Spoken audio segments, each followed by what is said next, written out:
também, Tércio, tem um ponto que eu acho que é muito importante dessa sua fala aí, é que meio que a gente acostumou também a ter uma resposta jurisdicional dentro de uma ideia de identidade absoluta que fechou muito o sistema, né?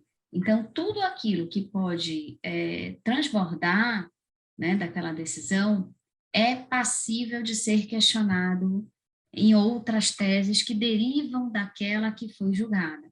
Então, eu acho que isso para nós também é uma novidade, porque antes a gente tinha ali aquela posição do Supremo e me parece que a gente tinha um pouco mais de flexibilidade em interpretar o que cabia e o que não cabia dentro daquilo que havia sido definido, né? Eu acho que isso é um ponto. Tem um outro ponto que eu também, às vezes, me questiono, né? Que eu acho que a gente teve uma infeliz coincidência de ter uma tese julgada como tese do século, não à toa o nome que foi dado para ela, nesse nosso momento de transformação. Então, no final, a gente foca bastante, né, no sistema de precedentes e sempre nossos exemplos de todos nós aqui acaba sendo todos esses problemas que decorreram na tese do século, né? E aí eu fico me perguntando, de alguma forma, será que o sistema de precedente, por exemplo, vamos esquecer que a gente não tivesse a tese do século, será que a gente estaria talvez às vezes mais pessimista ou estaria otimista com o caminho que a gente tem seguido, né? Eu tenho procurado abstrair um pouco todos esses problemas que a gente tem visto, né? E pensar de alguma forma nesse lado bom, porque eu acho que a gente teve, né? Por exemplo, pensar na pandemia, né? Sessão virtual. Nunca tivemos tantos temas de direito tributário julgados pelo Supremo Tribunal Federal em tão pouco tempo, né? Então, assim, a gente vai vendo também muitas coisas serem resolvidas que não geram todas essas problemáticas, né? O problema é que a gente, aqui eu, você, Fernanda, Paulo, a gente gosta do que dá problema, né? Então, assim, a gente gosta da coisa julgada, a gente gosta da tese do século, a gente gosta de falar daquilo que não tem uma solução, modulação, que não tem uma solução, né? Mas, verdadeiramente, assim, às vezes eu me pergunto, eu acho que a gente deu um passo muito grande em termos de uniformização e tal, mas como a gente está sempre procurando melhorar, a gente está olhando aonde não está dando certo, né? Mas eu acho que consigo enxergar algumas situações que a gente estava há tantos anos, né, sem resolver, e que hoje a gente vira e fala, não, isso aqui está resolvido, pelo menos a gente não discute mais, né? E passa para frente para discutir outros temas que são verdadeiramente importantes e que tem, né? E aqui estamos falando, talvez, de um dos maiores dele, né? Porque essa questão da coisa julgada talvez seja muito maior do que a própria tese do século, né? Sem dúvida, e acho que, como você falou, né, problemas são oportunidades para a gente discutir os temas. E eu acho o tema coisa julgada, eu acho muito mais importante do que a tese tributária do século, mas pelo valor, pelo tema, e é outro, né, que se parar para pensar, começou também na década de 80, quando você já tinha a súmula do STJ em um sentido, e aí o Supremo virou agora. Então, é outra coisa que a gente acompanhou uma mudança enorme na própria jurisprudência. Agora, a única coisa que você mencionou, Juliana, aí para te dar uma provocada, que eu não gosto muito, é a história dos julgamentos virtuais. Eu acho que os julgamentos virtuais, eles suprimem vários direitos. Eu não gosto dos julgamentos virtuais, na maioria das vezes, eu acho que um julgamento que tenha participação, eu estou falando do virtual que você não participa, mas o julgamento que tenha participação, eu acho que é fundamental para ter uma troca de ideias mais ativa. Eu sinto falta disso no virtual. Eu acho que você falou a verdade, acho que o Supremo julgou na pandemia um número de temas tributários e previdenciários gigantesco. E a gente sabe que o resultado foi muito melhor para a Procuradoria do que para a gente. E a gente fica um pouco ressentido, porque a gente tem a sensação de que se a gente tivesse tido mais participação ativa, os resultados poderiam ter sido diferentes. A experiência do virtual, eu acho que para nós, advogados, do lado de cá, não foi tão positiva. Eu queria ter tido mais interação. Como a Fernanda falou, eu gosto de estar mais ali para tentar convencimento. Combativo. Assim, num olhar um pouco mais neutro, né? Eu vejo essas questões assim, por conta da minha função, de uma forma, digamos assim, mais de observador, né?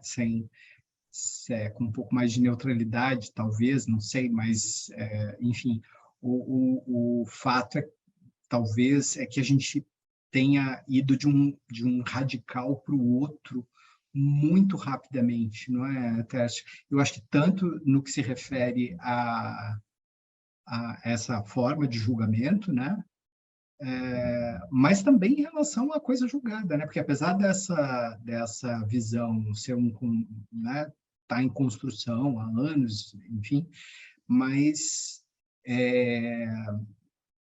eu acho que a gente está indo muito rapidamente, foi muito rapidamente, né? De uma postura ultraconservadora, como a Juliana mencionou, né? Uma coisa que amarrava, era como se você tivesse mumificado, né? As coisas, e talvez isso não seja bom, né? Mas aí vai para o outro radical, em que a gente vê uma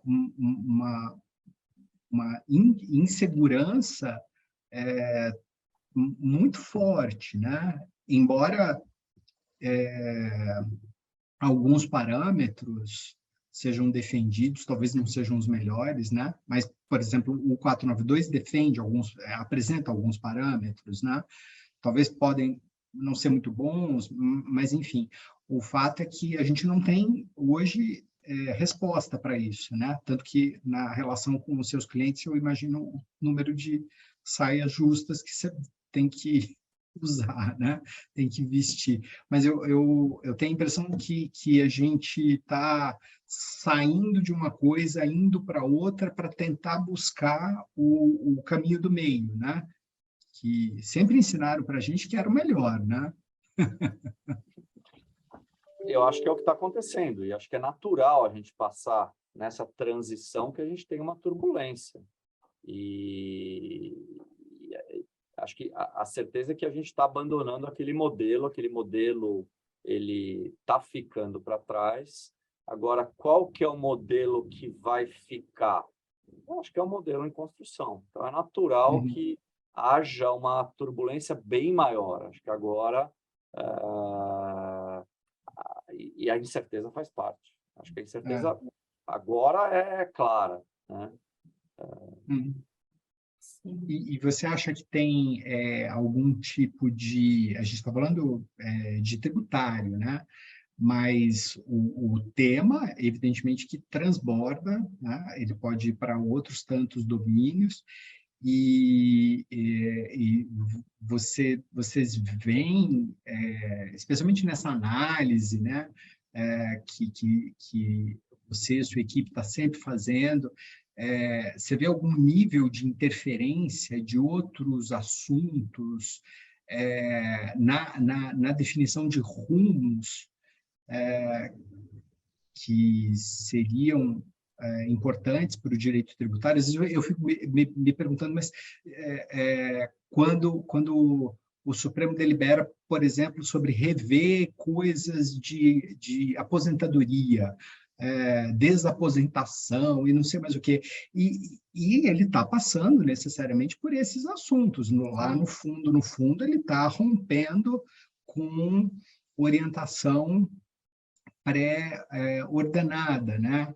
E esse entrelaçamento, assim, ele aparece para vocês de alguma forma, alguma coisa do tipo, vou fazer uma peça, eu vou citar o comportamento do Supremo num tema que não é propriamente tributário, né?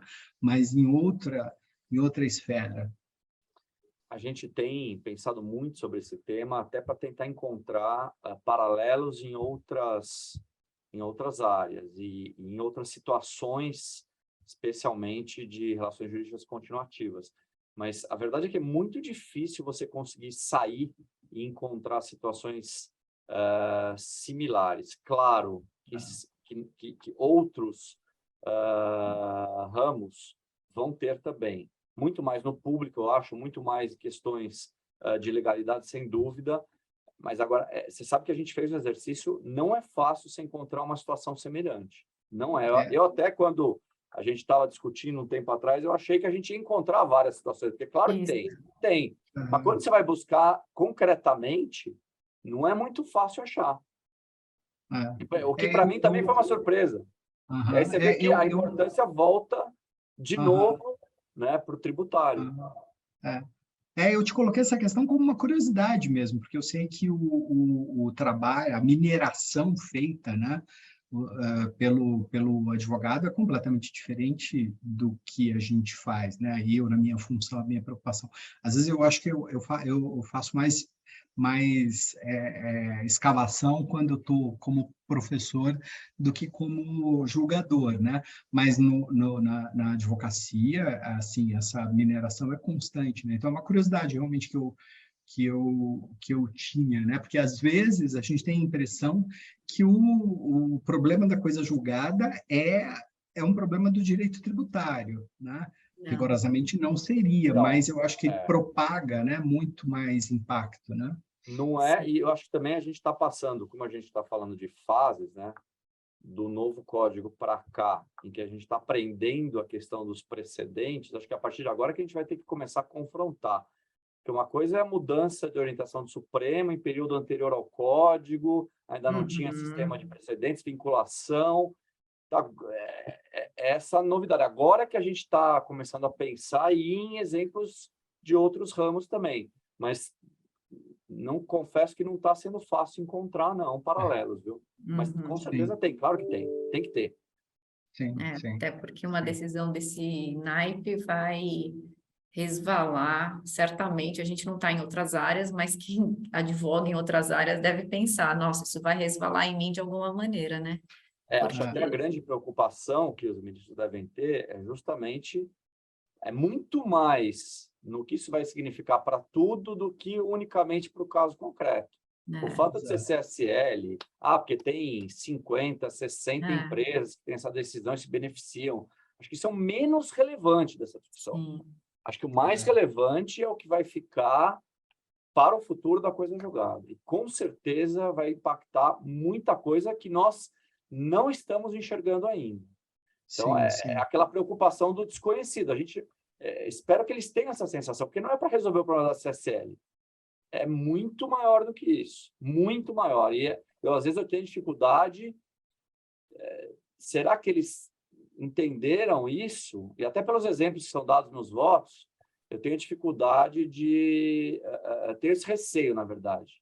Esse receio de que não esteja se atentando para algo muito maior do que a mera discussão da CSL.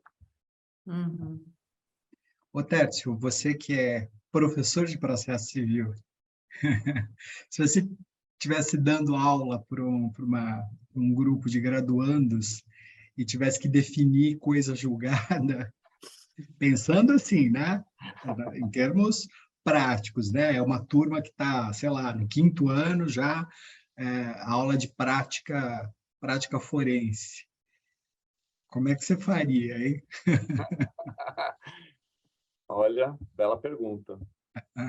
Bela pergunta. É complicada, né? Mas resposta. Eu não consigo sair Acho que a gente tem alguns contornos dentro da gente em relação a determinados temas, né?